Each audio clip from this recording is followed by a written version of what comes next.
Pwede na kayo magpapawis kahit nasa bahay nga lang kayo. 30 minutes, everyday, okay na. Ang kagandahan niya sa bike na to guys, napaka-affordable lang compare kung sa mall nyo bibilihin.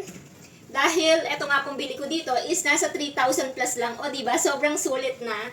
Kagandahan nito, nahihigpitan din po ito. Kung gusto nyong higpitan, adjust nyo lang po ito and mahigpit na siya doon.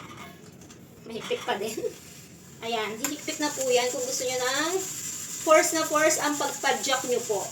Pero kung gusto nyo naman pong luwagan, eto, i-release nyo lang po yung force. Ayan. Pwede na, mabilis na pagpadjak, o diba? Pero huwag naman masyado mabilis. Yung sakto lang dapat. Nakahingal nga po ito, kaya naman, mabuburn talaga yung ating calories dito. Wala kang time mag-gym sa labas, or mag-exercise sa labas. Dito nga po sa loob ng bahay, kapag meron kang spinning bike, or exercise bike, or stationary bike, pwedeng-pwede ka nang magpapawis 30 minutes. Kung kailangan nyo po ng ganito, or kung gusto nyo po ng mga ganitong bike, ilalagay ko po ang link dito sa aking yellow basket.